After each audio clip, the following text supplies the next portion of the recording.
Bon,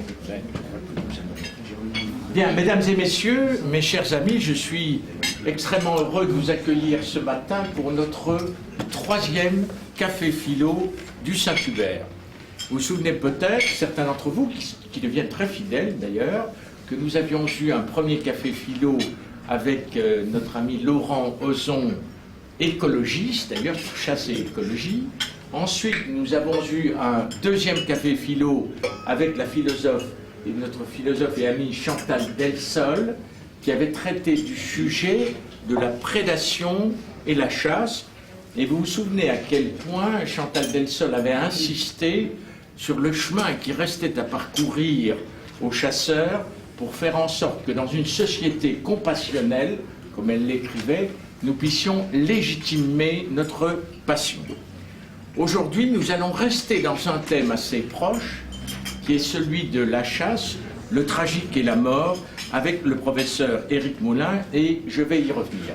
Permettez-moi de vous dire un petit mot du Saint-Hubert, puisque, comme vous le savez, et je suis très heureux de voir autant d'amis, il y a maintenant 1 an, nous avons décidé de redynamiser le Saint-Hubert Club de France, fondé en 1902. Nous allons bientôt, l'année prochaine, fonder au printemps prochain.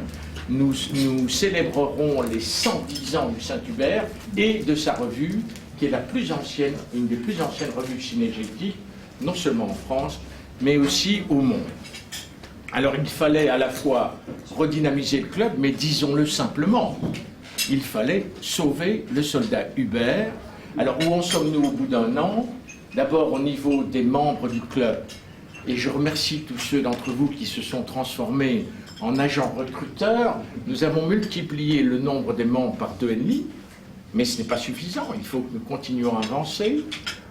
Au niveau des activités, vous avez vu à quel point tous les mois nous avons des activités. Là, certains d'entre vous nous ont fait le plaisir de nous accompagner. Ce week-end, nous étions à une visite découverte en Saint-Hubert, où nous avons pu à la fois découvrir cette merveilleuse basilique, être reçus à la converserie par le baron Evans Copé, et découvrir les principes de la chasse par poussée silencieuse, et de découvrir ensuite à Liège les derniers grands armuriers liégeois, ce qui était exceptionnel.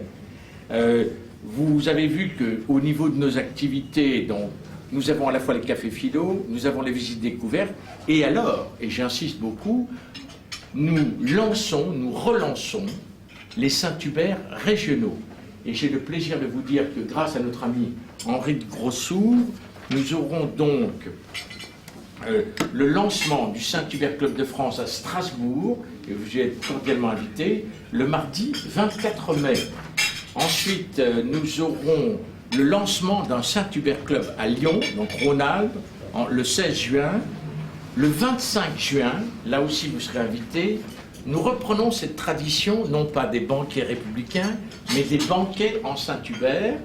Et le député maire Pierre Morel à l'Huissier, donc député maire de la 2e circonscription de la Lozère et maire de Fournels, nous accueillera pour ce banquet en Saint-Hubert où nous célébrerons dans ce petit village, nous célébrerons Saint-Hubert, les chasseurs, la chasse et la ruralité.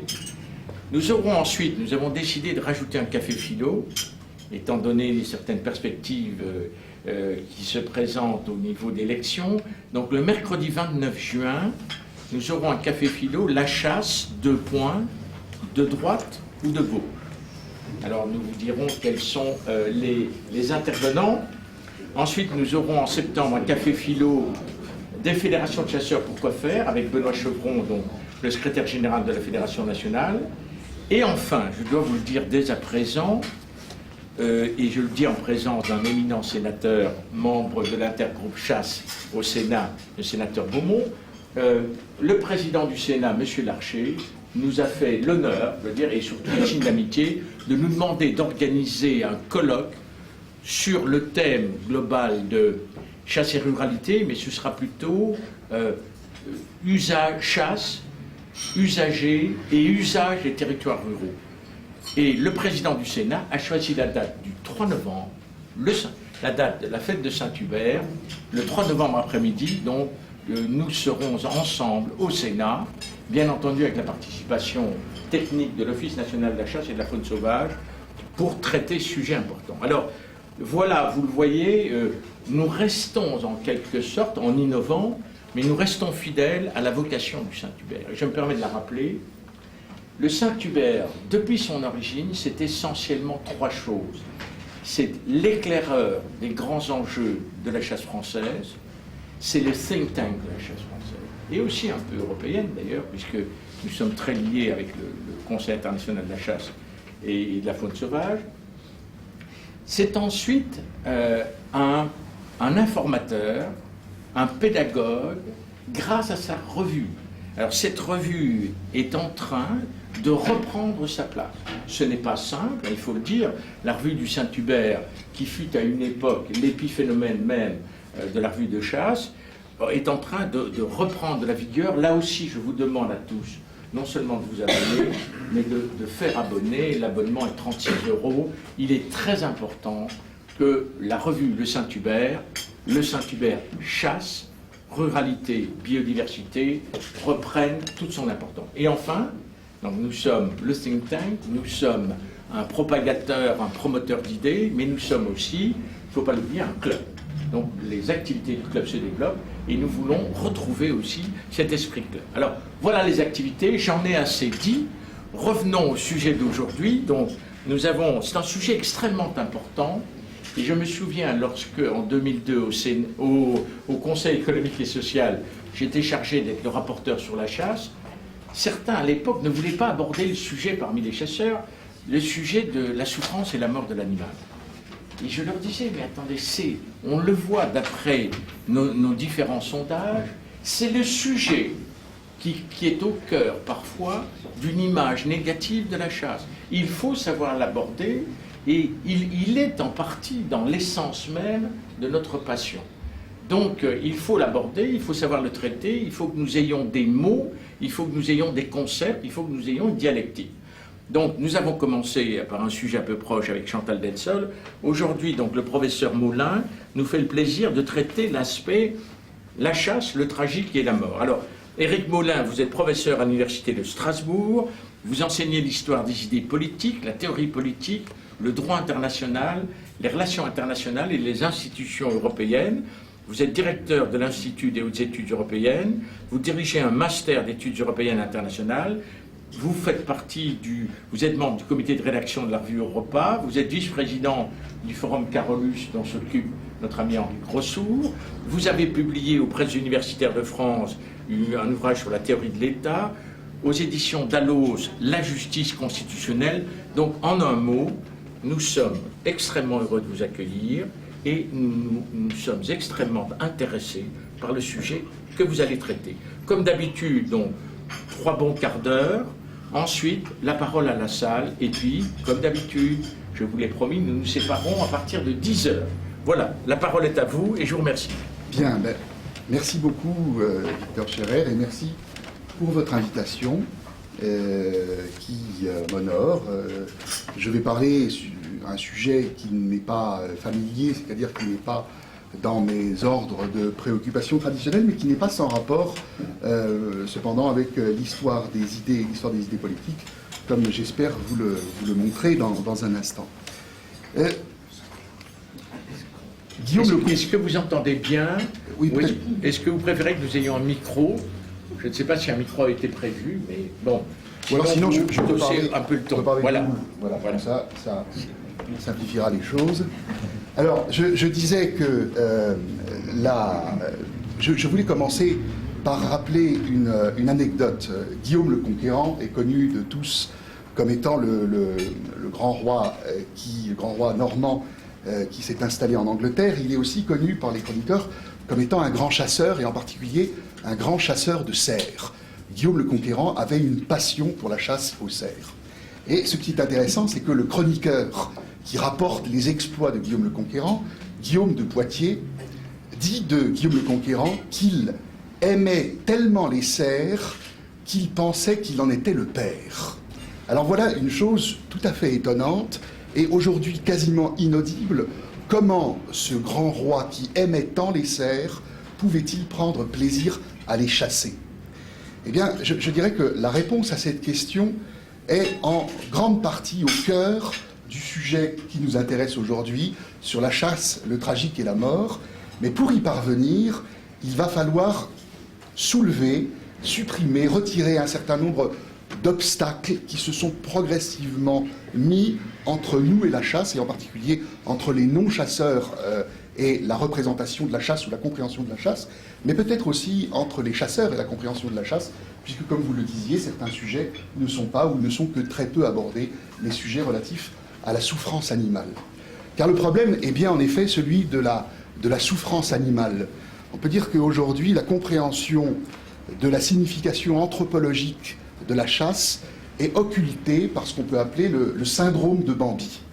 Le syndrome de Bambi, c'est cette sensibilité, cette compassion à l'égard des animaux qui s'est progressivement développée et qui conduit à voir dans la souffrance animale quelque chose d'absolument insupportable, quelque chose d'irreprésentable qui disqualifie immédiatement celui qui l'accepte comme étant un barbare. Celui qui accepte la souffrance animale, il suffit d'aller sur les sites anti-chasse, sur les sites antispécistes, sur le site de One Voice, sur la Cour de justice internationale des droits des animaux, pour voir que régulièrement, tout ce qui inflige la mort et la souffrance à l'animal y est condamné. Et d'ailleurs, plus particulièrement, certaines formes de chasse, comme la chasse à courre ou la corrida, où là, non seulement la mort est donnée, mais la mort est donnée en quelque sorte en habit, puisqu'on serre l'animal et on le serre dans un habit de lumière en corrida, ou on le serre dans un habit à la chasse à courre, qui sont des choses qui ne sont plus comprises. Alors, c'est un paradoxe un peu étonnant, parce que quand on regarde l'histoire de la chasse, et surtout quand on recherche la signification anthropologique de la chasse, on constate que la chasse, loin d'être une pratique barbare, est au contraire une pratique qui est au fondement même de la civilisation. Je vais essayer de le montrer par le recours à la mythologie. Un des grands enseignements de la mythologie, de l'étude de l'action des héros de l'Antiquité, que ce soit de l'Antiquité sumérienne ou de l'Antiquité gréco-romaine, c'est de nous mettre en présence de héros qui sont des chasseurs. Au point d'ailleurs qu'un grand savant allemand, le professeur Hort, disait ceci: tous les héros de l'Antiquité sont des chasseurs, tous les chasseurs de l'Antiquité sont des héros. Donc il y a une espèce d'équivalence entre le chasseur et le héros qui est attestée par un certain nombre de témoignages, mais qui aujourd'hui est occultée par le développement de cette sensibilité, de cette compassion animale. Alors je ne vais pas m'étendre sur les causes de cette compassion animale, parce que ce n'est pas directement notre sujet, mais on peut constater que, par ailleurs, dans nos sociétés occidentales en particulier, on vit un éloignement progressif de la mort. La mort a disparu de notre voisinage immédiat, on ne meurt plus à la maison, la mortalité infantile a disparu, etc. Et donc que probablement il y a un lien entre cette disparition de l'expérience de la mort dans l'entourage proche et la compassion pour l'animal qui se reporte vers les morts auxquels on peut éventuellement assister. Mais je ne vais pas entrer dans ce sujet. Le point qui m'intéresse, c'est d'essayer d'examiner la signification anthropologique de la chasse, c'est-à-dire la signification de la chasse relativement à l'établissement de la civilisation. Et je vais diviser mon propos en deux grandes parties qui correspondent aux deux grands types de chasse que j'ai eu le sentiment de pouvoir distinguer à travers mes lectures. D'un côté, une chasse qu'on pourrait appeler une chasse souveraine, une chasse olympienne, une chasse de prise de terre, de prise de forêt, où l'animal est capturé, où le grand roi affirme son autorité sur un certain espace. Et puis une autre forme de chasse plus obscure, une chasse chtonienne, une chasse initiatique, qu'on peut appeler la chasse initiatique, et qui correspond très souvent au réensauvagement de l'homme civilisé, réensauvagement qui bien souvent dans les rites de passage précède son accession pleine à la citoyenneté adulte. Par exemple, en Grèce, il est très clair qu'un certain nombre d'institutions grecques, comme la cryptie ou comme l'éphébie, sont des institutions de chasse aussi, et qui préparent le jeune homme à l'accession à la citoyenneté par un réensauvagement préalable. Alors je commence par le premier point, la chasse souveraine. On peut d'abord rappeler un fait qui me semble un fait d'évidence, mais qui n'est pas inutile cependant de marteler, c'est que l'homme a été un chasseur avant d'être un homme. Je veux dire, dans le processus d'hominisation qui nous a progressivement constitués, le chasseur précède l'homme. Nous étions des chasseurs avant d'être des hommes, et ça n'est pas l'homme qui est devenu chasseur, mais c'est le chasseur qui est devenu homme. Seulement, à mesure que le chasseur est devenu un homme, la signification de la chasse a changé. Parce que la chasse humaine, à la différence de la chasse animale, n'est plus simplement une chasse qui a pour finalité la venaison, qui a pour finalité la nourriture, mais la chasse humaine a une signification, a une symbolique qui me semble extrêmement importante. Et donc, quand on emploie le terme de chasse, à la fois on peut dire que les animaux chassent aussi, mais les hommes chassent différemment, parce qu'ils impriment à leur acte de chasse une signification particulière, et cette signification, on peut essayer de la retrouver à travers un certain nombre de mythes, quand on constate que très souvent, la chasse correspond avec l'établissement d'un ordre souverain. Un des plus anciens récits qui nous est donné, c'est l'épopée de Gilgamesh, qui date d'environ du 3e millénaire avant Jésus-Christ. Et dans l'épopée de Gilgamesh, donc le grand mythe sumérien, Gilgamesh, le grand roi d'Uruk, celui qui a bâti les murs de la cité, à partir du moment où il a bâti les murs de la cité, a séparé en quelque sorte le monde sauvage du monde de la civilisation. Et ça le laisse insatisfait. Ça le laisse insatisfait parce que Gilgamesh découvre en même temps qu'il fonde la civilisation, qu'il est mortel, et Gilgamesh s'en va en quête d'immortalité. Il part vers la grande forêt des cèdres, et pour entrer dans la grande forêt des cèdres, il combat le serpent, le gardien de la forêt, qui s'appelle Umbaba. Et le combat de Gilgamesh et de Umbaba est un combat qui est célèbre parce qu'il montre la confrontation entre une puissance de la civilisation souveraine, qui est représentée par le grand roi de Sumer, et puis le monstre des forêts, qui représente encore l'informe, le chaotique, l'originaire, ce qui n'est pas encore pris par la terre. Or, cette structure dans le récit mythologique de Gilgamesh, on le retrouve également dans un certain nombre de mythes grecs. Si on prend le héros de la mythologie grecque, qui est le plus connu, Héraclès, Héraclès a fait 12 travaux successifs. C'est assez frappant de voir que parmi les 12 travaux d'Héraclès, 4 de ces grands travaux sont des épreuves de chasse. Ce sont des épreuves de chasse. Héraclès est d'abord confronté au lion de Némée, et il va affronter le lion de Némée à main nue, après avoir tenté de le battre à la flèche et de l'assommer sans y parvenir, parce que sa peau est trop épaisse. Il finit par étrangler le lion et par se revêtir de sa peau. Et d'ailleurs, du reste, après, Héraclès est toujours revêtu d'une peau de lion, c'est qui marque sa victoire sur le roi des animaux. Héraclès est également combat la biche de Cérynie, la biche, une des 5 biches d'Artémis qui s'est enfuie et que Héraclès poursuit pendant un an. Et là aussi, il y a tout un récit qui tourne autour de la poursuite et de la quête. D'ailleurs, on y reviendra un peu plus tard sur le thème de la quête pour pouvoir capturer cet animal. Une autre épreuve, c'est de ramener vivant l'énorme sanglier d'Érimande, sanglier dont Homère nous dit qu'il était plus grand et plus gros qu'un taureau, et qu'il ravageait une région, et que Héraclès doit capturer vivant pour le ramener à son souverain et montrer par là même sa puissance de maîtrise sur la nature. Et puis, il y a le célèbre épisode des oiseaux du lac de Stymphale, les oiseaux qui, avec leurs plumes d'airain, blessent les humains et mangent de la chair crue, et que Héraclès affronte. Donc, 4 des 12 travaux d'Héraclès ou d'Hercule sont liés à la chasse. Et qu'est-ce qu'il nous signifie? C'est la marque d'un ordre souverain. Héraclès impose en quelque sorte un ordre à la nature en soumettant le monde animal. Or, cette action du héros, on la retrouve très souvent et dans d'autres mythologies.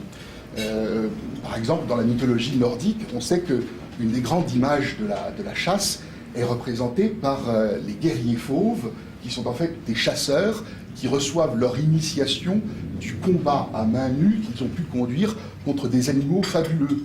Le berserk est celui qui a affronté à main nue un ours et qui revêt le droit de se couvrir de sa pelisse. Le Ulf Egnar est celui qui a combattu le loup. Le Svilfinkingar est celui qui a combattu le sanglier. Et on a comme ça les guerriers loups, guerriers ours, guerriers sangliers, qui sont en fait des figures de l'affrontement du héros avec un animal de la nature qu'il a vaincu, et qu'il a vaincu par ses propres moyens.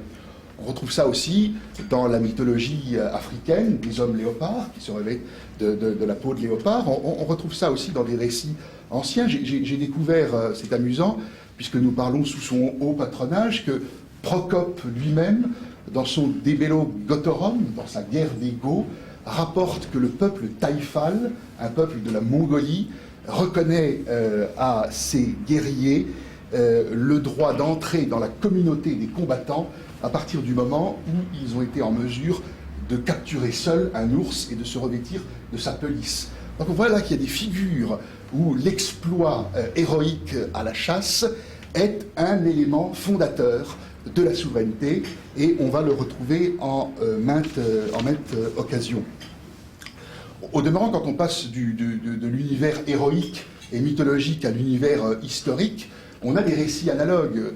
Les grands généraux d'Alexandre, par exemple, les grands généraux d'Alexandre, pour revendiquer le pouvoir après sa mort, pour se partager l'empire, se sont tous prévalus, c'est intéressant à noter, ils ne se sont pas prévalus d'exploits guerriers pour revendiquer le partage de la souveraineté, ils se sont revendiqués d'exploits de chasse. En particulier, Simac, un des grands généraux d'Alexandre, va se faire désigner comme vice-roi quand il reviendra avec des griffures de lion sur le visage, attestant d'un combat à main nue.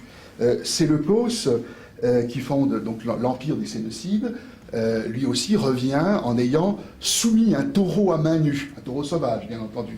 Donc là aussi, on a, y compris dans le monde politique, en quelque sorte, une revendication de la souveraineté. Et cette conception de la chasse souveraine ou de la chasse olympienne, on la retrouve encore bien souvent dans les récits historiques ou dans les démonstrations que les grands rois et les grands empereurs ont fait de leur puissance. Je vais encore citer quelques exemples. Alexandre, le grand Alexandre, l'empereur Alexandre, lorsqu'il part avec son armée vers l'Inde, conquiert progressivement des territoires, et les chroniqueurs nous rapportent, et en particulier Plutarque, dans sa vie d'Alexandre, rapporte que lorsque Alexandre, avec son armée, arrive en Sogdiane, c'est-à-dire une région qui est frontalière aujourd'hui de l'Afghanistan, du Pakistan, quand il arrive dans ces régions, Alexandre va organiser, alors qu'il est en guerre contre les peuples qui sont présents, il organise une gigantesque chasse. Il organise une gigantesque chasse dans ce qu'on appelle un paradis.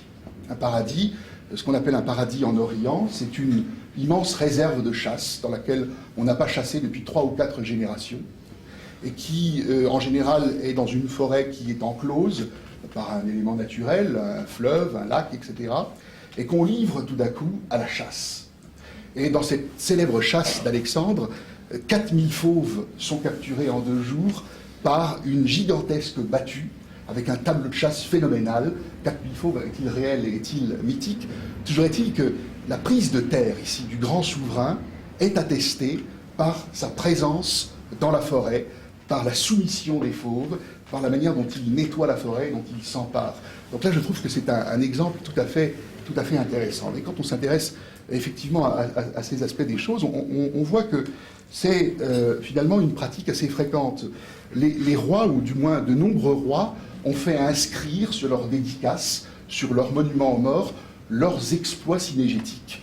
Par exemple, Assurbanipal fait inscrire sur sa tombe le fait d'avoir tué lui-même 450 lions, 390 taureaux sauvages, 200 autruches, 30 éléphants. C'est une chose qu'il veut laisser à la postérité, cet exploit. Ortega y Gasset, dans son essai sur la chasse, que tout le monde connaît ici, rapporte des faits similaires pour des rois plus contemporains.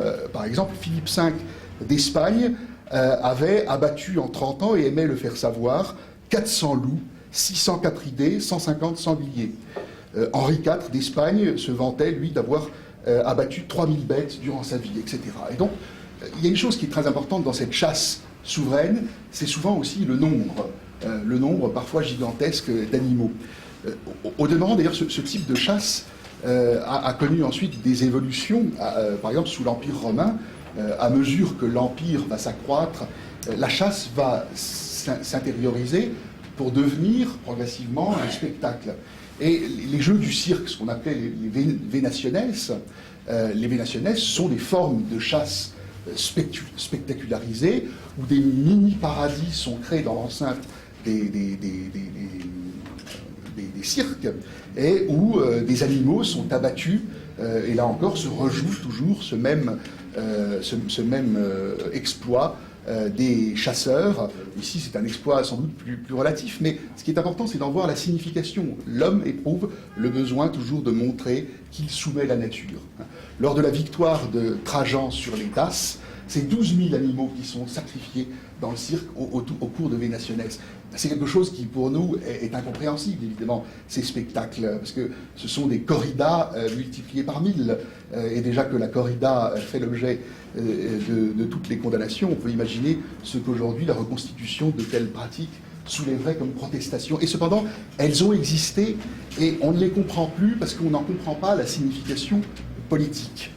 Un dernier élément qui illustrera la signification politique de cette pratique, c'est l'inscription que l'empereur Commode, c'est l'instruction que le précepteur de l'empereur Commode, Julius Pollux, lui donne.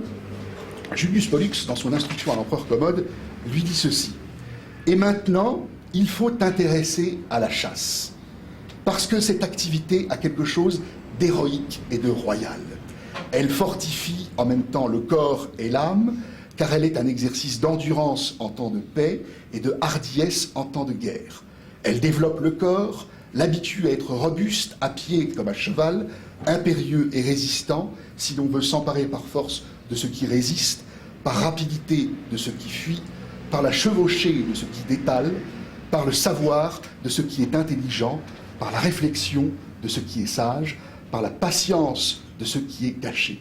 Elle permet de veiller la nuit et d'être actif le jour. » On a là une description de la chasse qui donne toutes les vertus au grand roi. Un roi ne peut être qu'un grand chasseur. Un roi qui ne serait pas chasseur ne pourrait pas être un grand roi. De sorte d'ailleurs que beaucoup de rois qui n'avaient pas une passion particulière pour la chasse se sentaient obligés de se faire représenter en roi chasseur, parce que la chasse a quelque chose de véritablement royal. Alors, je voudrais ajouter un élément pour, en quelque sorte, développer cet élément de souveraineté ou de compréhension de la chasse comme acte de souveraineté. Dans la mythologie que l'on peut étudier, le combat qui est très souvent mis en œuvre, mis en scène, c'est le combat de l'homme contre la forêt. Parce qu'après tout, l'animal vit essentiellement dans la forêt, et la civilisation, c'est l'acte qui consiste à imprimer une forme. Or, l'étymologie ici peut nous renseigner sur la signification de cet acte. En grec, la forêt se dit hulée. La hulée, c'est la forêt, c'est le bois, et ce mot va donner en latin silva, qui va être la forêt, silva, etc. C'est le terme latin pour la forêt. Mais ce qui est intéressant, c'est que le mot hulée en grec ne signifie pas seulement la forêt, mais il signifie aussi l'informe. Par exemple, quand on prend Platon, dans le dialogue du thé et tête, il est expliqué très clairement que la question est posée à un moment donné par Thète de savoir si... Bon, vous connaissez la théorie des idées de Platon. La théorie des idées de Platon consiste à dire que ce qui existe, ce que nous voyons sur Terre, ne sont en réalité que des imitations de réalités qui sont des idées qui sont plus grandes, mais qui nous sont cachées, hein, et qu'on ne peut retrouver qu'à travers la chevauchée céleste dans la grande contemplation des idées. La question qui se pose, c'est de savoir, est-ce que tout ce qui existe sur Terre correspond à une idée, correspond à une eidos? Et là, la réponse de Platon est très nette. Tout ce qui existe sur Terre ne correspond pas à une eidos. À un moment donné, dans ce dialogue, il est dit que tout ce qui est cheveux, boue, crasse et tout objet de nulle importance ne correspond pas à une eidos. Donc il y a seulement certaines choses. Il y a peut-être une eidos de la table, de la chaise, il y a une eidos de l'eau, etc. Mais il y a des objets qui sont sans eidos. Et ce qui est intéressant, c'est que le terme qui est employé pour désigner tout ce qui n'est pas eidos, c'est le terme de hulé. Autrement dit, c'est le même terme qui sert à désigner la forêt, qui sert à désigner ce qui est sans forme. Donc là, on voit bien quelque chose qui est important, c'est que la forêt coïncide avec le chaos, le chaotique, l'informe. Et la chasse est civilisatrice et fondatrice de la civilisation en ce qu'elle imprime une forme dans une nature qui est sans forme. Ça, je crois que c'est un aspect de la chasse qui est tout à fait important. Alors, je vais maintenant aborder un deuxième aspect de la chasse, qui est la chasse comme initiation. Hein, puisque je vous avais dit dès le départ que il me semblait qu'il y avait deux aspects fondamentaux dans l'anthropologie de la chasse qu'on pouvait distinguer, la chasse souveraine et la chasse initiatrice, la chasse chtonienne, qui est davantage une chasse individuelle et qui correspond alors non plus, comme dans le cas précédent, à une prise de terre et une marque de souveraineté, mais au contraire, elle est le contraire, à un réensauvagement de l'homme. Réensauvagement de l'homme qui le confronte au monde de la nature, qui lui donne d'ailleurs une expérience plus proche avec la mort de l'animal. Ça, c'est intéressant de noter que dans ces grandes chasses collectives où un grand nombre d'animaux sont tués, finalement, la mort de l'animal n'est jamais décrite de près. Elle reste relativement abstraite. Mais c'est dans la chasse plus proche, par exemple, dans la pirche, qu'on verra tout à l'heure, où on poursuit l'animal et où l'animal est capturé au terme d'une quête, que la mort est davantage pensée comme étant au cœur même de la chasse, c'est-à-dire où la mort fait l'objet d'une réflexion. Je vais donc aborder ce thème de la chasse initiatique en distinguant plusieurs aspects de cette chasse initiatique, parce qu'il me semble qu'on peut étager les significations de la chasse initiatique. Il y a d'abord une chasse initiatique ancienne, en Grèce ancienne, qui est clairement où la chasse est une initiation à la guerre. Chasser, c'est apprendre la guerre. Au demeurant, on se sert des mêmes armes à la chasse et à la guerre. Donc, il n'y a pas de différence fondamentale quant à l'armement. Il y a ensuite une différence fondamentale, on le verra, quant à la pratique. J'y reviendrai. Il y a une autre forme de chasse initiatique qui est ce qu'on peut appeler l'initiation spirituelle. La chasse comme forme d'initiation spirituelle. Là, on a un très beau témoignage en France au XIVe siècle avec le grand livre de la chasse du comte de Foix, de Gaston Phébus.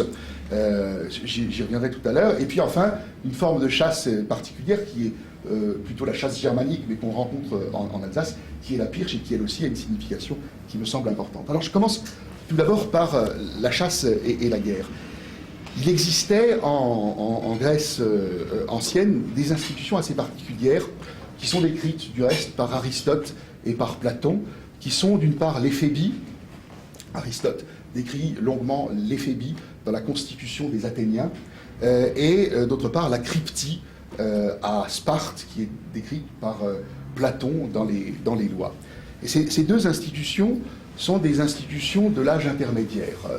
Aristote nous dit qu'à Athènes, le jeune homme devient un éphèbe quand il s'est soustrait à l'autorité des femmes, mais qu'il n'a pas encore de poil au menton. Quand il s'est soustrait à l'autorité des femmes et qu'il n'a pas encore de poil au menton, entre 18 et 20 ans, il est un éphèbe. Et c'est intéressant qu'il n'ait pas de poil au menton, parce que le poil est évidemment le signe de la sauvagerie. Il n'est pas encore un sauvage, mais on va l'envoyer aux confins de la cité. Et aux confins de la cité, il va accomplir une sorte de service militaire, mais qui est bien plus qu'un service militaire. Il va être, pendant quelques années, pendant 2 ans, il va être un patrouilleur. Hein, le mot grec, c'est péripolos, c'est-à-dire c'est celui qui tourne autour de la cité, c'est-à-dire la cité non pas au sens de la ville, hein, mais la cité au sens de la cité-État. Donc il tourne autour du territoire en général, taille d'un département peut-être aujourd'hui ou un peu plus. Il tourne autour de la cité, il est péripolos, et là il est chargé de veiller à ce que les ennemis n'entrent pas dans la cité, à faire des rapports périodiques, mais surtout il développe une activité qui est importante pour lui, c'est l'activité de la chasse. Le jeune éphèbe, aux confins de la cité, est appelé à chasser, à s'exercer au maniement des armes, et cet exercice du maniement des armes est important parce que la chasse est toujours donnée comme étant un combat qui est un combat relativement inégal. Chacun le sait, dans la chasse, la caractéristique de la chasse, c'est que le chasseur a toujours un avantage. À la différence de la guerre où les combattants sont à égalité, à la chasse, les adversaires, si on peut dire, ne sont pas tout à fait à égalité. Le chasseur a un avantage, et donc c'est un excellent exercice ou terrain d'entraînement, surtout lorsque l'on se sert des mêmes armes à la chasse qu'à la guerre. Et cependant, la valeur de l'éphébie n'est pas tout à fait la même que... Alors, cette éphébie, pardonnez-moi, le jeune est, conduit à tourner autour de la cité pendant 2 ans, à faire l'expérience du réensauvagement, hein. Et en quelque sorte, au moment où il a quitté l'enfance, c'est-à-dire où il a quitté le monde des femmes, avant d'entrer pleinement dans le monde des hommes, c'est-à-dire le monde des citoyens égaux, il doit sortir de la cité. Comme s'il devait, en quelque sorte, s'extraire de la cité dans laquelle il va rentrer, prendre du recul, se réensauvager. Et c'est à partir du moment où il a fait l'expérience de son réensauvagement qu'il peut être accepté dans l'œdème, par l'Édème, comme étant un citoyen à part entière au bout de 2 ans. Donc ici, on voit bien que l'expérience de l'extériorité, de la forêt, de la chasse, est un élément absolument indispensable pour pouvoir intégrer pleinement la communauté des citoyens. C'est un point important parce que ça montre que la civilisation, en quelque sorte, qu'à travers cette institution, les Grecs ont conscience que la civilisation ne va pas sans un certain réensauvagement. Il faut conserver quelque chose qui est au fond de l'humanité. À Sparte, il existe une autre institution encore plus dure, c'est la cryptie. La cryptie, c'est l'obligation qui est faite à ceux qu'on va appeler les guerriers, les choisis. Pas tous les Spartiates et pas tous les Spartiates libres, pas tous les Lacédémoniens, mais seulement certains qu'on appelle les choisis. Et les choisis sont enjoints de disparaître et de se cacher pendant 1 an. On ne veut pas les voir pendant 1 an. C'est-à-dire, plus personne ne doit les voir pendant 1 an. Si on les voit, ils sont punis sévèrement, etc. On leur donne un couteau, une peau de brebis, ils partent dans la forêt, ils se débrouillent pendant 1 an pour survivre, ils vivent de la chasse, il est dit qu'ils dorment le jour et ils traquent la nuit. Dans certaines descriptions qui sont données par Plutarque, d'ailleurs c'est choisi, c'est cryptes, c'est cryptein, donc crypte qui vient de cacher, ces cryptes s'attaquent aux ilotes, et donc ne chassent pas seulement l'animal, mais chassent aussi l'homme, et parce qu'en réalité, ces cryptes doivent se comporter comme des animaux de prédation. Par exemple, il y a une instruction qui est donnée, c'est qu'ils ne leur est pas donné de nourriture, mais ils doivent la voler. Et quand ils sont pris, ils sont punis, et ils ne sont pas punis pour avoir volé, ils sont punis pour s'être fait prendre. Donc tout ce qui est requis de leur apprentissage dans le passage du monde adulte, c'est leur capacité à se montrer de bons prédateurs. Et c'est lorsqu'ils sont parvenus à se montrer de bons prédateurs qu'ils sont alors pleinement acceptés dans la cité et qu'ils vont être versés dans les corps de hoplites. Et là, c'est très intéressant parce que d'un côté, les hoplites, donc, ce sont les armées, à Sparte ou à Athènes, qui sont des armées collectives qui reposent d'ailleurs sur une solidarité très forte entre les choisis, hein, avec un maniement des armes qui suppose une grande conscience de la communauté, mais cette conscience de la communauté combattante s'est forgée en quelque sorte dans la forêt à travers des exploits individuels qui sont des exploits synégétiques et une manière de se comporter de manière fauve et de manière sauvage. Donc là, on a quand même au fondement même de notre civilisation, et à travers les récits ou les analyses des plus grands philosophes de l'Antiquité, des éléments qui attestent de l'importance de la chasse, non plus seulement dans la fondation de la cité, c'est la chasse souveraine, mais dans la formation du citoyen, c'est la chasse initiatique. Deuxième aspect qui me paraît très important dans la chasse initiatique, c'est sa dimension spirituelle. Alors là, les choses varient beaucoup en fonction des contextes. Il semble que les Grecs n'accordaient pas à la chasse une signification spirituelle, individuelle. Pour une raison très simple, d'ailleurs, c'est que l'homme naturel, pour le grec, n'a pas beaucoup de sens. L'homme vit essentiellement à travers la cité, et vous savez que dans le monde grec, comme le dit Aristote, l'homme est un animal politique. Et quand Aristote dit que l'âme est un animal politique, il veut dire que ce qui fait l'humanité de l'homme, c'est le fait de vivre dans une polis, de vivre dans une cité, mais que dès lors qu'il quitte la cité, eh bien, il perd en quelque sorte ce qui fait sa spécificité humaine, et il est susceptible d'être réduit en esclavage. Toute la théorie de l'esclavage de Aristote se trouve d'ailleurs dans cette définition de l'homme comme animal politique. Ce qui fait que l'expérience de l'homme qui va chercher dans la nature, aux confins de la forêt, une vérité spirituelle, n'a pas beaucoup de sens pour les Grecs. Et un passage de Nietzsche dans La naissance de la tragédie nous l'enseigne bien. Au début de la naissance de la tragédie, Nietzsche rappelle une très vieille légende grecque, c'est la légende du roi Midas. Le roi Midas, c'est un roi de lumière qui a tout réussi, transformé en or tout ce qu'il touchait, etc. Donc c'est l'image même d'une réussite extraordinaire. Mais le roi Midas, comme tous ceux qui ont tout réussi, est insatisfait, et il part à la poursuite du Silène. Le Silène, c'est ce monstre extraordinaire, cet esprit des forêts, le père de Dionysos. Il est insaisissable, et pendant plusieurs années, Midas le poursuit, il le chasse, il le traque, jusqu'à finir par le coincer. Et quand il le coince, enfin, il lui pose la question de savoir qu'est-ce qui serait bien pour moi. Qu'est-ce qui serait bien pour moi? Et le Silène conserve un silence obstiné, nous dit Nietzsche, jusqu'à ce que, pressé par les questions du roi Midas, il finit par éclater d'un rire strident et il lui dit « Misérable engeance, fils du hasard et de la peine, le mieux pour toi serait de n'être jamais né, et la deuxième chose qui serait la meilleure pour toi, ce serait de mourir bientôt. » Alors là, on a quelque chose de terrible, parce que tout au fond de l'expérience de la chasse, le roi Midas a rencontré une vérité qui est qu'il n'y a pas de vérité en dehors de la civilisation qui a été bâtie par les hommes. On pourrait le dire autrement, si on l'exprimait de manière chrétienne, il n'y a pas de transcendance. Pour les Grecs, il n'y a pas de transcendance, on le sait. Et cette histoire qui montre bien la tragédie de la quête, ou de la réponse à la quête, illustre bien ce point de vue grec. À l'opposé de ce point de vue, on pourrait évoquer le grand livre de la chasse de Gaston Phébus. Gaston Phébus a écrit au XIVe siècle un grand livre de la chasse qui reste encore aujourd'hui un des principaux témoignages sur la chasse au Moyen-Âge, un livre en plus magnifiquement illustré qui avait fait l'objet d'une présentation à la Bibliothèque nationale de France il y a quelques années.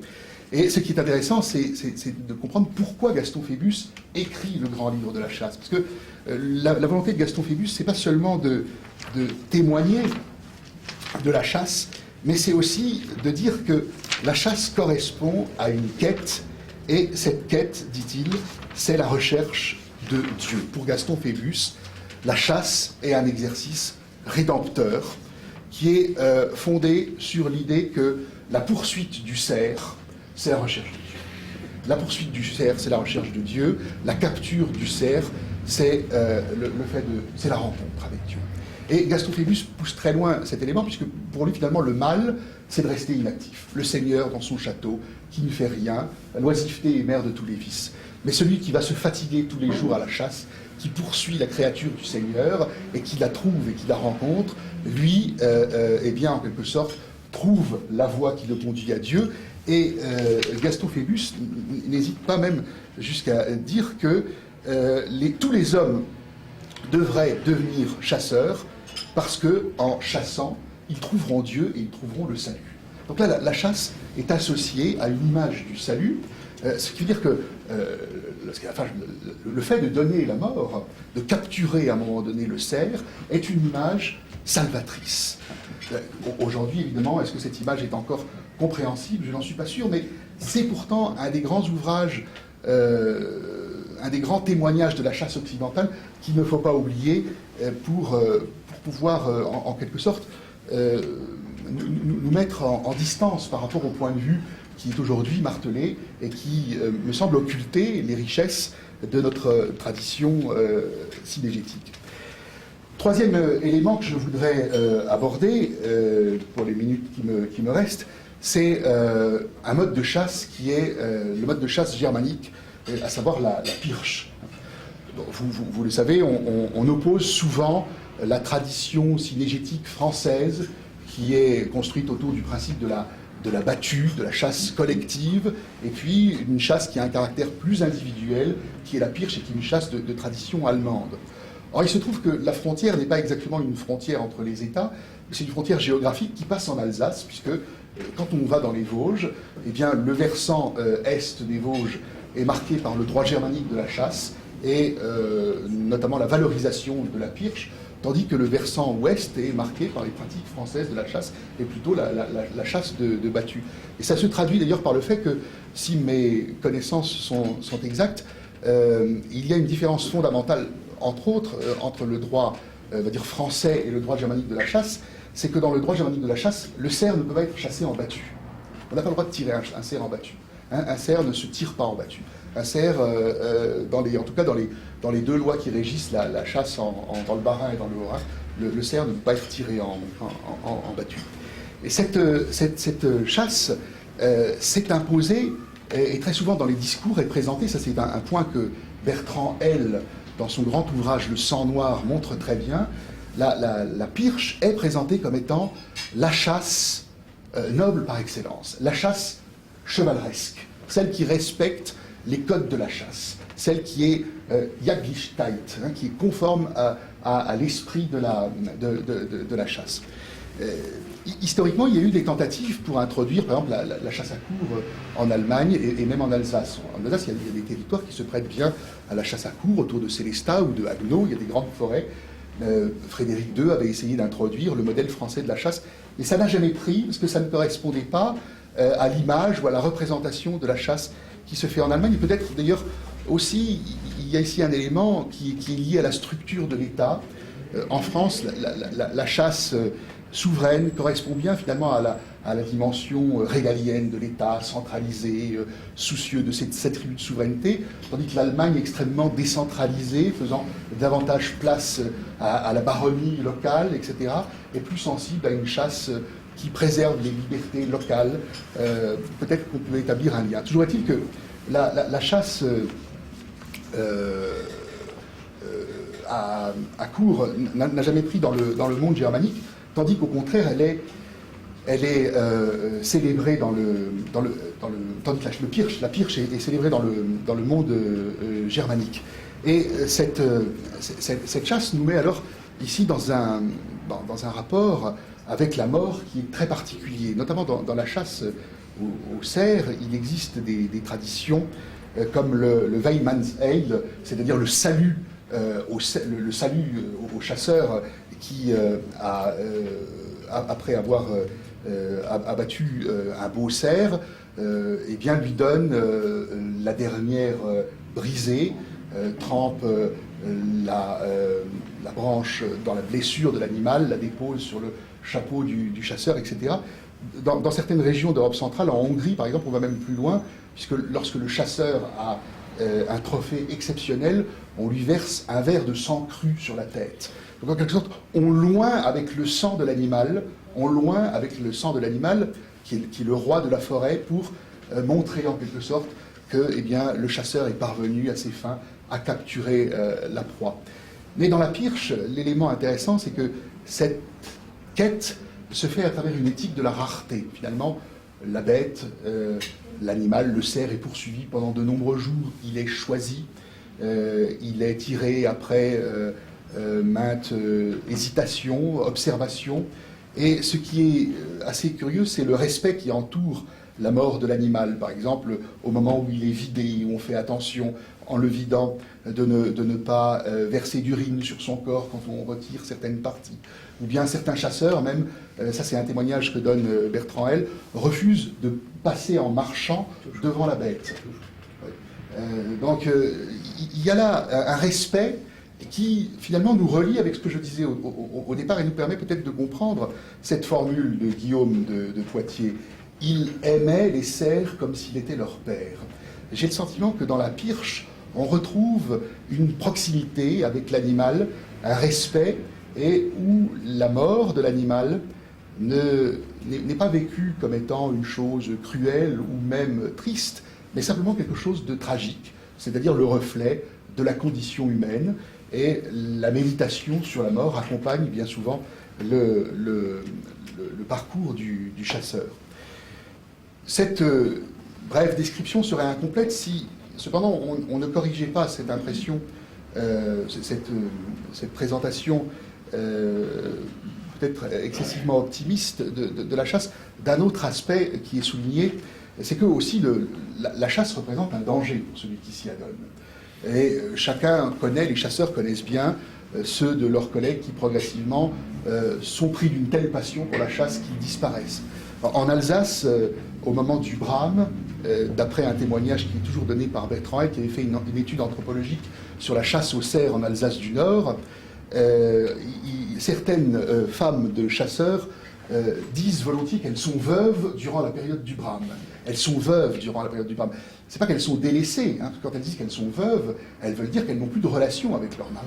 C'est-à-dire que le mari préfère la proximité du cerf, préfère aller contempler les accouplements du cerf plutôt que d'honorer son épouse, montrant par là que la passion qui le lie à la chasse est plus grande que la passion ou que l'amour qui le lie à sa famille, dans certains cas.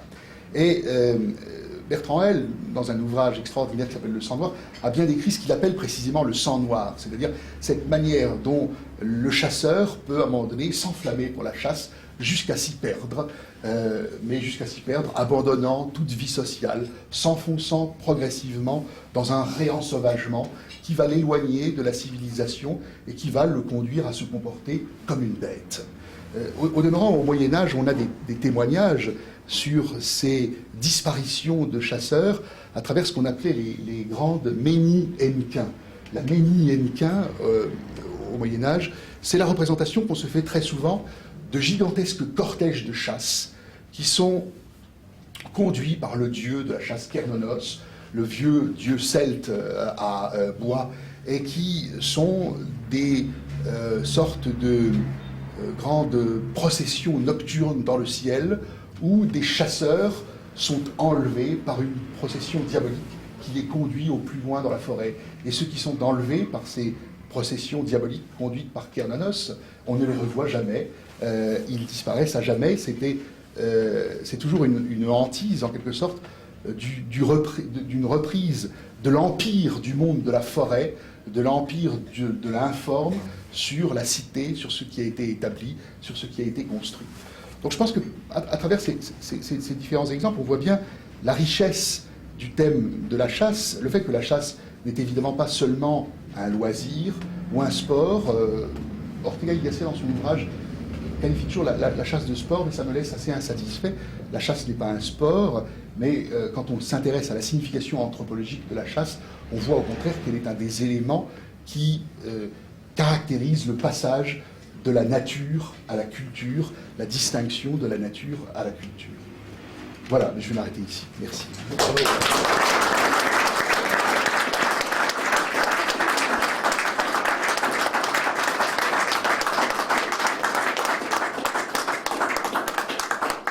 Vous voyez que ces applaudissements et le silence religieux qui vous a écouté traduisent bien tout l'intérêt et la passion avec laquelle nous avons écouté. Je voudrais juste ajouter que, en ce qui concerne moi je ne sais pas, vous dites la Pirche ou le Pirche? Parce que non, la alors Pirche, justement, comment est-ce que ça s'écrit? En allemand c'est D-I-R. en allemand c'est die Pirche. Donc la Pirche. Le mot vient d'ailleurs de berzare, le mot latin berzare. Berzare, c'est chasser avec des flèches. Donc je voulais vous dire que dans les Ardennes belges, lorsque j'ai eu la chance, après 2 jours et demi de quête, de pouvoir tirer mon premier cerf à la Pirche, j'ai été baptisé, c'est-à-dire à la fois. C'est un rite très particulier où l'on vous on vous remet, vous avez interdiction de vous laver, comme je reprenais le Thalys après, c'était pas drôle. Donc on vous marque du sang.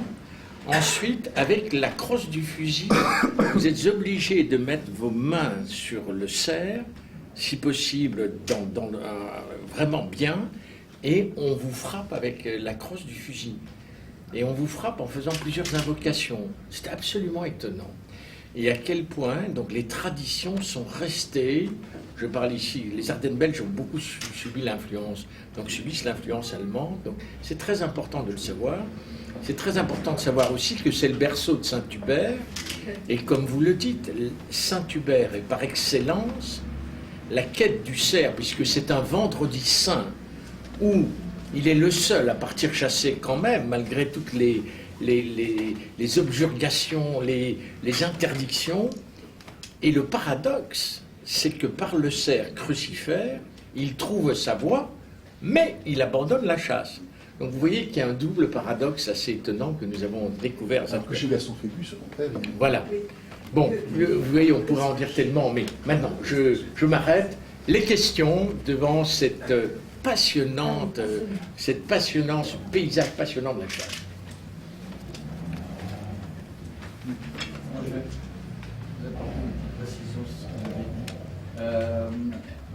La chasse à courre en Allemagne était très répandue dans le sud de l'Allemagne. Il y avait beaucoup d'équipages de chasse à courre. Ce n'était pas une tradition qui n'existait pas. Et pour information, c'est Göring qui a fait interdire la chasse à courre, dont il estimait qu'en effet, il y avait une contradiction avec les règles du Pirch. Il y avait très peu de chasse en Allemagne. Il y en avait un petit peu à partir du 19e siècle, même en Allemagne. En Alsace, les dragues, qui ne sont pas des chasses, qui existent encore dans l'Europe centrale, mais la chasse à courre est quasi exclusivement française et belge, et anglaise pour le renard. Quasi exclusivement. En Alsace, elle a été introduite au XVIIIe siècle, mais elle n'a pas pris, en fait. Et alors, ensuite, effectivement, je sais que Frédéric II avait essayé de l'introduire aussi, mais...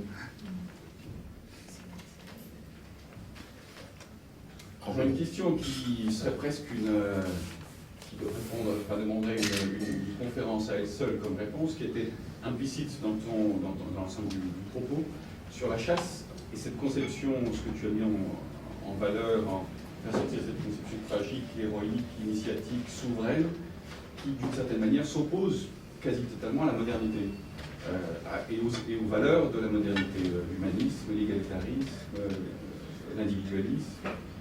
Qu'est-ce que, en quelques mots, peut-être juste pour une ouverture de piste, et peut-être ça pourra faire peut-être l'objet d'une autre intervention. Qu'est-ce que tu aurais, qu'est-ce que ça t'évoque comme en un sens, la chasse, c'est incontestablement un humanisme. Parce que quand on voit les arguments des antispécistes, beaucoup d'arguments anti-chasse sont des arguments antispécistes, consistant à dire la souffrance animale est de même nature que la souffrance humaine, donc elle est inacceptable. Or, la seule manière de justifier la chasse, c'est de faire de la chasse un humanisme, c'est-à-dire une philosophie qui, au contraire, affirme la spécificité humaine. Donc, il me semble que la chasse est un humanisme. Le problème, c'est que le mot humanisme est susceptible de plusieurs acceptions. Et donc, il y a l'humanisme tel qu'on l'emploie depuis la fin du XIXe siècle, qui est plutôt une philosophie de la compassion. Et puis, on a l'humanisme au sens du XVIe siècle, qui est le propre de l'homme. Et je crois qu'il faut bien distinguer l'humanisme au sens de la philosophie de la compassion de l'humanisme au sens de la philosophie du propre de l'homme. Mais la chasse est un propre de l'homme. Donc, en ce sens, la chasse est un humanisme. Maintenant, concernant les valeurs de la modernité, je crois qu'effectivement, on peut constater que les critiques de la chasse, en particulier en Europe, s'accompagnent d'un retrait progressif, disons, de l'expérience de la mort, mais aussi de la délégitimation de la guerre. On voit d'ailleurs très souvent les soldats se plaindre de ce qu'ils sont perçus comme étant des assistantes humanitaires, mais que leurs exploits héroïques sont cachés. Quand des soldats meurent pour la France en Afghanistan, on n'en parle pas de crainte de provoquer un trouble. Donc ça veut dire que des personnes qui autrefois auraient été considérées comme des héros et décorées pour ça, le sont aujourd'hui, sont toujours décorés, et ils sont décorés honteusement, ils sont décorés en secret, parce qu'on n'assume plus ces exploits guerriers. Et je dirais de la même manière, le refus de la peine de mort, de la même manière, le fait que la mort est devenue quelque chose d'insupportable, dont même les pires assassins ne peuvent pas, que les pires assassins ne peuvent montre bien que de toute façon, la mort est devenue quelque chose d'exclusivement négatif. Il n'y a plus de perception. Encore que maintenant, c'est intéressant de voir avec ce qui s'est produit récemment, la célébration de la mort de Oussama Ben Laden contraste quand même très curieusement avec le discours général qu'on a sur la mort, où la mort est perçue, il faut l'avait parlé de la mort, il faut l'avait condamné à mort, la mort est toujours une chose absolument épouvantable. Annie. Oui, vous parlez d'humanisme, humanisme homo ou humanisme vir?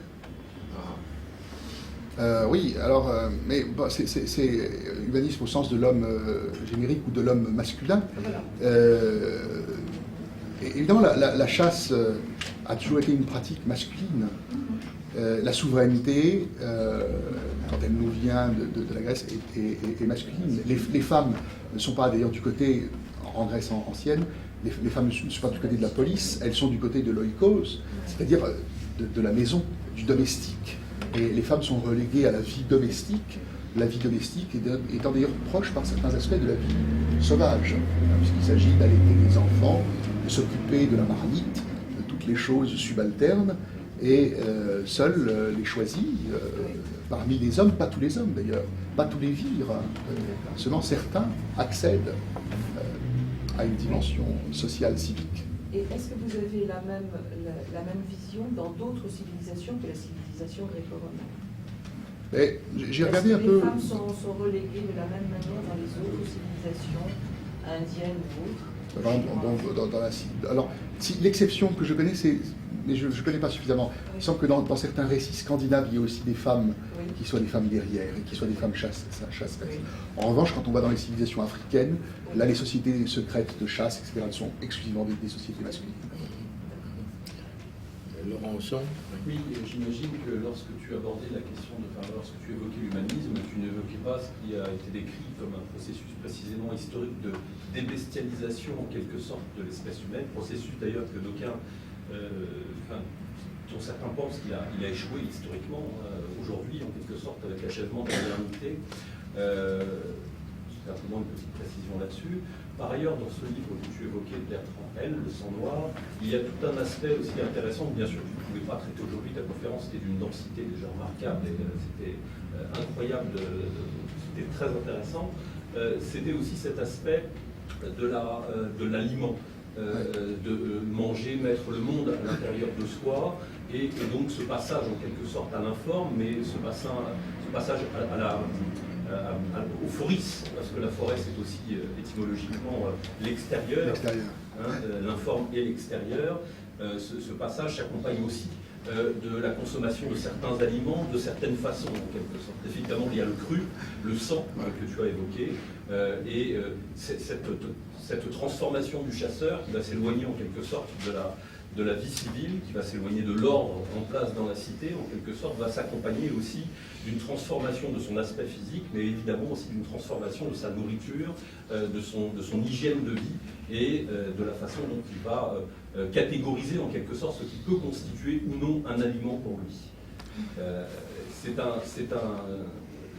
un passage intéressant du livre que tu évoquais, et je voulais te féliciter encore pour cette conférence, c'était vraiment très intéressant. Sur ce point, effectivement, il y a l'ouvrage de Bertrand L, et puis il y a également le grand article de Pierre Vidal-Naquet qui s'appelle Le chasseur noir, et qui étudie la figure du chasseur.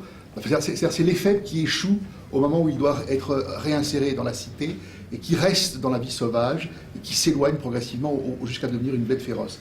Et alors chez Bertrand L, effectivement, il y a la consommation du chasseur, les venaisons, et le thème du sang noir dans cet ouvrage, c'est le fait que le chasseur qui sent sauvage consomme des aliments de plus en plus informes et de plus en plus putrescibles. Le chasseur finit par manger du renard. Le chasseur sauvage finit par manger du renard, et par manger du renard cru, ce qui se voit sur sa peau, ce qui le déforme, ce qui l'ensauvage complètement. D'ailleurs, des guerriers sauvages dans la mythologie scandinave, on disait en particulier du Berserk, que quand à sa mort on ouvrait sa poitrine, son cœur était velu. Son cœur était velu. C'est une image que je trouve tout à fait frappante de l'ensauvagement complet du chasseur qui est parti comme ça à la dérive. Christian Ferté. Est-ce que la chasse est le seul phénomène où l'homme serait en sauvage? Est-ce que c'est le seul phénomène où l'homme se rend sauvage? C'est difficile, ça dépend de la signification qu'on donne évidemment à sauvage. Mais disons que j'ai l'impression que la chasse, oui, parce que c'est quand même celle qui met dans la proximité la plus grande avec la nature vivante et surtout avec l'intervention. Il y a quelque chose d'extrêmement invasif dans la chasse.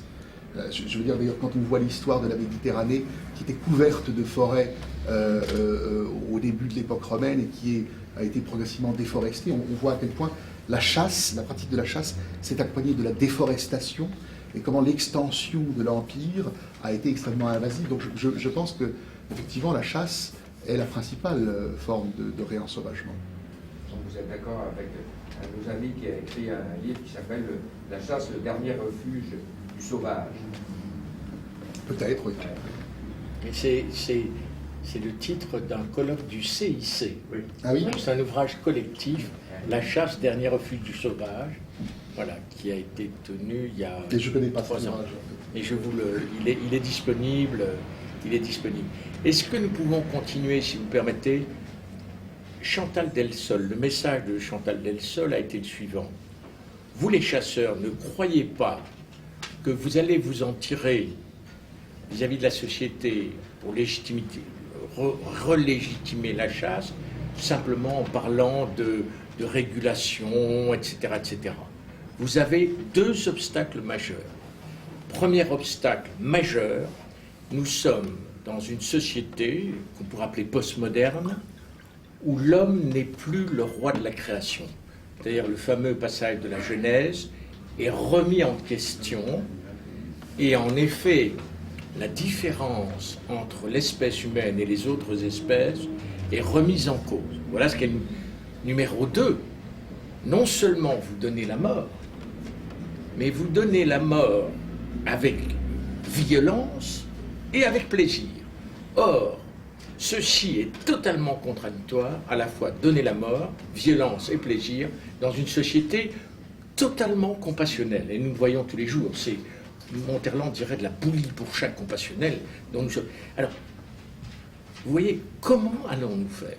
C'est ça le point. Et pour le Saint-Hubert, c'est, nous devons prendre ces 2 obstacles, et vous les avez soulignés aussi, l'obstacle du spécisme, n'est-ce pas? Nous ne sommes plus le roi de la création, on n'y croit plus.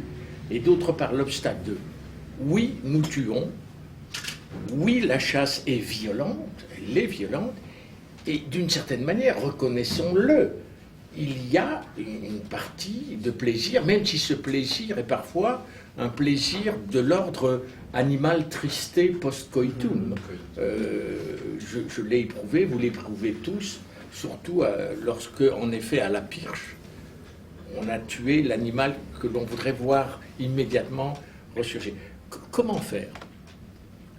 Mais je crois qu'effectivement, le discours, disons, sur la chasse ne peut être que replacé dans un contexte plus général. La chasse comme activité, c'est pour ça que la chasse ne peut pas se justifier comme activité de loisir. La chasse ne peut se justifier que comme pratique sociale dans un environnement d'idées, dans un environnement conceptuel où un certain nombre d'éléments fondamentaux des civilisations sont présents. Et ce que vous dites est juste, on assiste avec l'antispécisme, avec la compassion généralisée, à une progressive destruction de la civilisation. C'est l'informe qui progressivement s'installe. Donc, en ce sens, je crois que la principale tâche, c'est peut-être de rappeler d'abord la signification de la chasse. Voilà. Le fait que ça ne fait pas 50 ans que la chasse est critiquée. Oui, il y a eu au XVIIIe siècle déjà des critiques de la chasse. Condorcet était déjà un anti-chasseur, mais il était extrêmement minoritaire.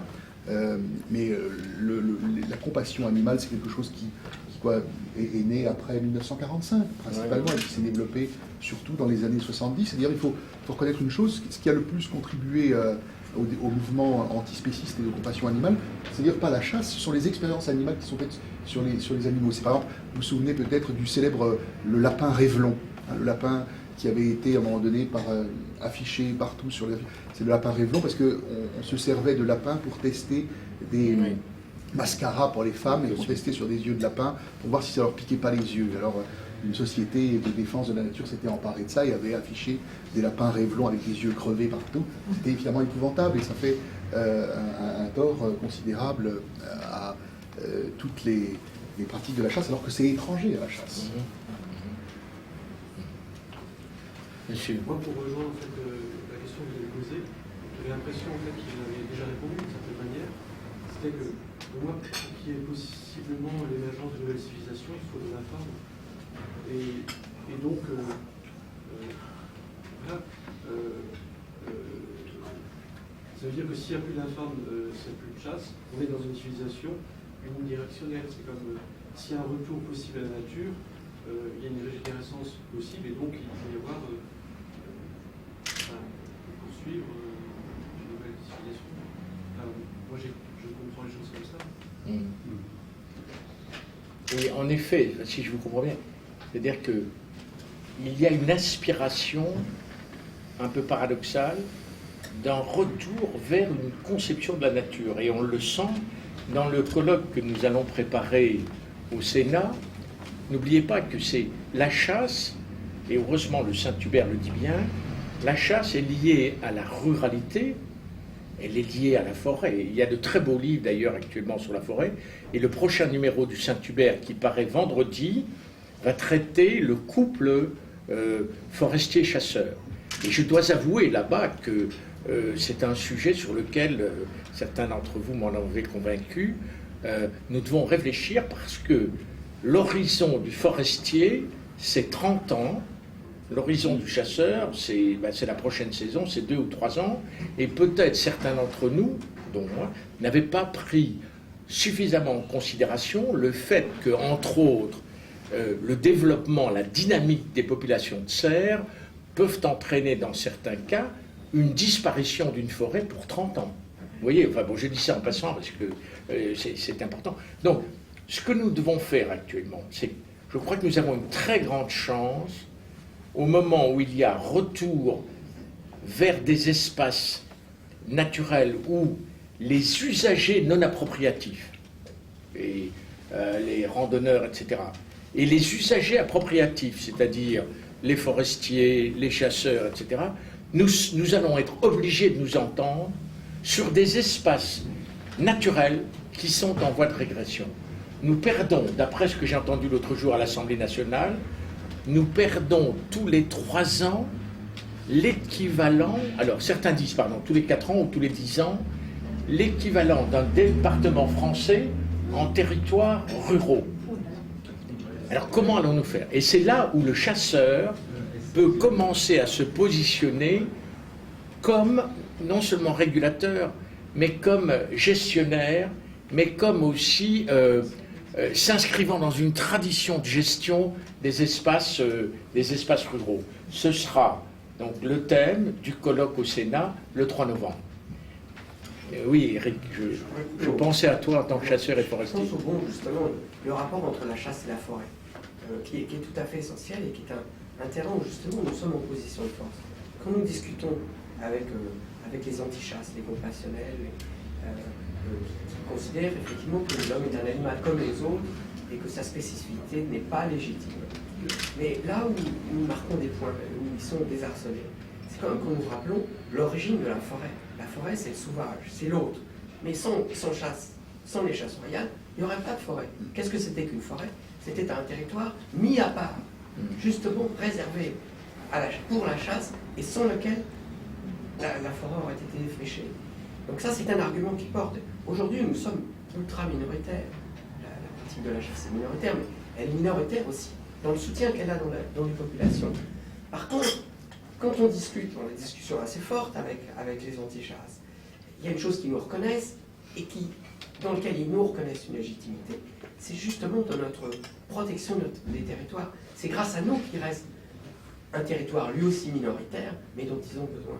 Et les anti-chasses les plus vigoureux, quand on leur parle de la forêt, du rôle des chasseurs dans la forêt, ils sont désarçonnés, parce que là, ils n'ont pas d'argument contre nous. Monsieur Lelièvre, et puis ensuite, Monsieur Euzon. Michel.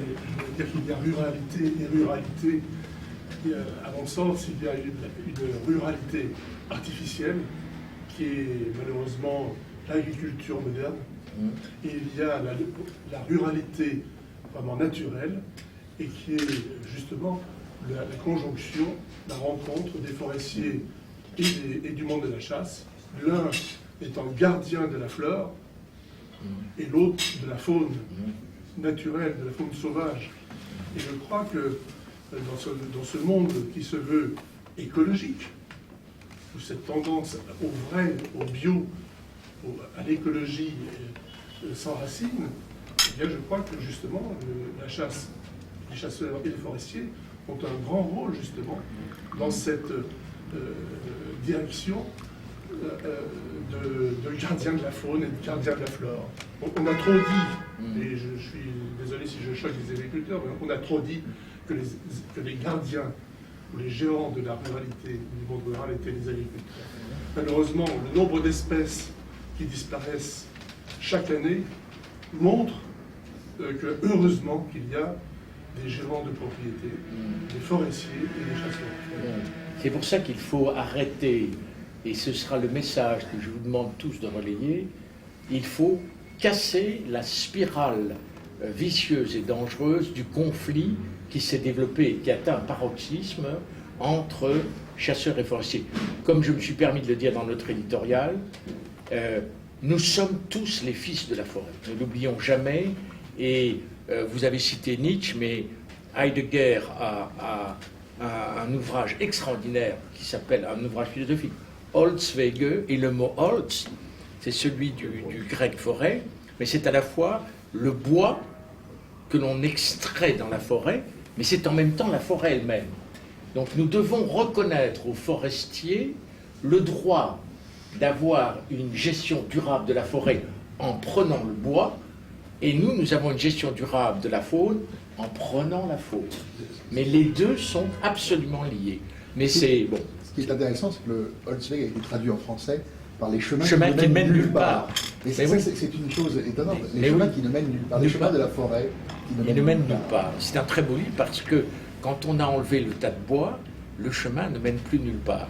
Donc le choix que nous avons avec les forestiers, si nous nous affrontons Holzwege et les chemins qui ne mènent nulle part, si nous travaillons ensemble, Holzwege, c'est le chemin du bois et de la forêt.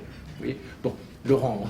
Un matin, je me trouvais perdu dans la forêt où la voie droite était. Un matin, je me trouvais perdu dans la forêt, là où la voie droite était perdue. Dante, la divine communion. Dante. L'idée, il faut savoir de quoi on parle quand on parle de forêt. C'est un petit peu ces personnes qui, par exemple, un certain nombre de forestiers qui nous annoncent que la surface de forêt augmente en permanence en France. Est-ce qu'on parle de champs d'arbres ou est-ce qu'on parle de forêt et on parle de champs d'arbres, évidemment. Pareil, lorsque l'on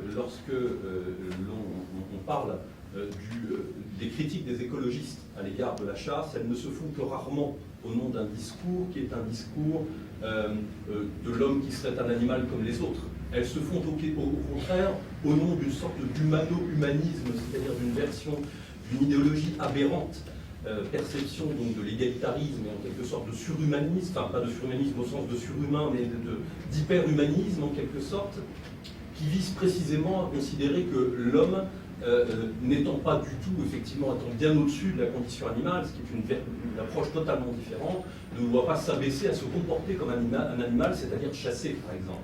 Et il ne doit pas te donner la mort au nom de ses vertus, au nom de ses principes de civilisation qui sont, pour eux, évidemment, ceux d'une moraline, en quelque sorte, que vous avez bien décrit tout à l'heure. Donc, je me suis déjà permis de m'exprimer sur cette question, mais je voudrais y revenir encore un instant. Il faut se méfier aussi beaucoup de ce discours qui relèguerait en quelque sorte le chasseur en gestionnaire, utilitariste en quelque sorte de l'espace forestier, c'est-à-dire d'une nature totalement domestiquée à l'intérieur duquel il n'aurait plus pour justifier son art et sa passion en quelque sorte que le rôle de jardinier pour la faune, en quelque sorte, qui veulent bien lui assigner les fonctionnaires et les bobos qui critiquent la chasse aujourd'hui. Je pense que c'est un grand danger lorsqu'il ne restera plus que cela pour justifier des pratiques de chasse. Je pense que cet art sera bel et bien mort. c'est aussi le message que nous a donné Chantal Delsol. L'utilitarisme en matière de chasse ne nous permettra pas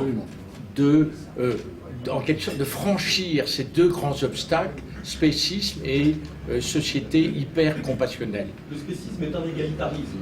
Oui. C'est un égalitarisme, c'est-à-dire une incompréhension de penser la diversité constituée des choses, c'est-à-dire leur organisation spécifique, et donc la complémentarité des parties précisément de l'écosystème. L'écologie, au sens de l'écologie scientifique, lorsqu'elle parle de biodiversité, parle d'une diversité constituée, c'est-à-dire d'une diversité organisée, non pas simplement de l'addition d'éléments hétérogènes et dissemblables dans un espace donné. On parle de biocomplexité, complexus, ce qui est tissé ensemble en quelque sorte, et donc d'un espace organisé et nettement différencié. Alors justement, vous vous rendez compte, parce que là nous sommes vraiment dans le cœur de ce qu'est le Saint-Hubert, vous vous rendez compte que le réseau que nous sommes en train de mettre sur place, avec des philosophes, des historiens, des juristes, des sociologues, parce que nous allons avancer, va nous permettre de, je n'ai pas peur de le dire, d'élaborer progressivement, humblement, une véritable doctrine moderne de la chasse. Le livre merveilleux de José Ortega y Gasset, il a dû l'écrire vers 1938, si je me souviens, est un livre merveilleux, un livre de commande d'ailleurs, superbe, mais il est temps que, vous voyez, peu à peu, nous sentons tout ce qui surgit.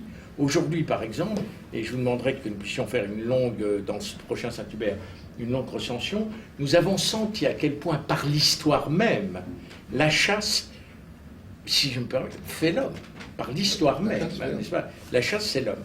Donc, il va falloir que de tous les côtés, nous puissions structurer tout cela, et je vous demande aux uns et aux autres, et c'est vraiment important, de nous aider dans ce domaine, c'est-à-dire de permettre au Saint-Hubert, par votre présence, par votre adhésion, par les idées que vous allez nous amener, d'avancer.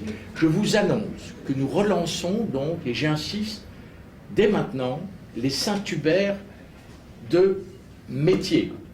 Je vous dis, je vous donne un exemple, parce qu'il est dans le sujet, notre ami ici présent, Roger Chudeau, inspecteur général de l'éducation nationale et qui a passé 2 ans au cabinet du Premier ministre comme conseiller technique, va donc prendre en charge les Saint-Hubert de l'éducation et de la formation. Et là, vous voyez à quel point ça va être important de pouvoir, à l'égard de l'éducation nationale, de l'enseignement professionnel agricole, etc., réavancer dans la transmission de ce dont nous parlons. Et aussi d'aller d'ailleurs vers ce qui est mon rêve, l'établissement par exemple d'un bac pro synégétique. Vous voyez, pour réapprendre aussi d'ailleurs la familiarisation avec l'arme, à un moment où le service militaire a disparu. Vous voyez à quel point tout cela est en cours. Il y aura donc, le prochain sera le Saint-Hubert des vétérinaires, parce que ça c'est très important, les vétos, le Saint-Hubert des médecins, le Saint-Hubert des magistrats, et tout cela se fera au sein du Saint-Hubert et de manière informelle, et bien entendu, je n'oublie pas, le Saint-Hubert des chefs d'entreprise. Voilà, il est 10h pile. Pardon, Guillaume, tu auras le dernier mot. Non, pas le dernier mot, cher président. Ou l'avant-dernier. Juste un témoignage, grand bravo, professeur Malin, c'est avec cette fantastique. J'ai pu cet exposé avec, et c'est beau, cet exposé avec un grand bonheur, je pense que c'est partagé. Pour être chers, simplement pour finir avec une belle note littéraire mais fantastique. Nous sommes tous des enfants de la forêt, et Victor l'a bien dit, la chasse fait l'homme, hein, c'est un partage sentiment. Nous redonner cette phrase fantastique à propos de l'agilité, la course derrière le gibier, la patience, je ne sais plus de qui tu l'as donné tout à l'heure, je la trouve fantastique. Commode. Ah, le précepteur de l'instruction du précepteur de Commode. Oui, ça c'est très beau. Très très beau. Elle prend beaucoup des qualités qui frappent je vais la faire, je vous le reprends. Oui. D'accord. C'est magnifique. Commode était un triste personnage, n'est-ce pas, surtout pour ceux d'entre vous qui ont vu le film Gladiator, mais... Ah, tu veux que je la relise? Bon. Alors, et maintenant, il faut t'intéresser à la chasse, parce que cette activité a quelque chose d'héroïque et de royal. Elle fortifie en même temps le corps et l'âme, car elle est un exercice d'endurance en temps de paix et de hardiesse en temps de guerre. Elle développe le corps, l'habitue à être robuste à pied comme un cheval, impérieux et résistant si l'on veut s'emparer par la force de ce qui résiste, par la rapidité de ce qui fuit, par la chevauchée de ce qui détale, par le savoir de ce qui est intelligent, par la réflexion de ce qui est sage, par la patience de ce qui est caché. Elle permet de veiller la nuit et d'être actif le jour. C'est une belle conclusion. Bravo.